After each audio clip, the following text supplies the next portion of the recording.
শয়তানের খোঁচানোর ফলশ্রুতিতে শয়তানের মানে প্ররোচনার প্রেক্ষিতে মানুষ শয়তানি কর্মকাণ্ড করে, এর ভিতরে বদ মেজাজ বা খিরখিরে স্বভাব একটি। এই জন্য আউযুবিল্লাহি মিনাশ শাইতানির রাজিম এটা পাঠ করলেও ক্রোধ নিয়ন্ত্রণে আসে, এটিও সুন্নাহ দ্বারা প্রমাণিত।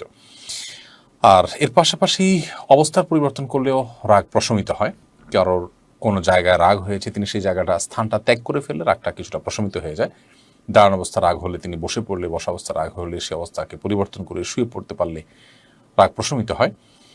কারোর উপরে ক্রোধ হলে তৎক্ষণাৎ সে বিষয়ে কোনো কথা না বলে কিছু সময় অপেক্ষা করে একদিন পর বা কিছু সময় পর করলে সেটি অনেকটাই পরিমিত হয়।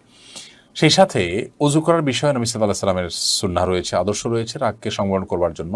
রাগ মানুষের শরীরকে বেশ আপনার হট করে দেয়, গরম করে দেয়। তো এই অবস্থায় যদি উজু করে ফেলা যায় ইনশাআল্লাহ রাগ অনেকখানি সংবরণ হবে এবং নিয়ন্ত্রণে আসবে।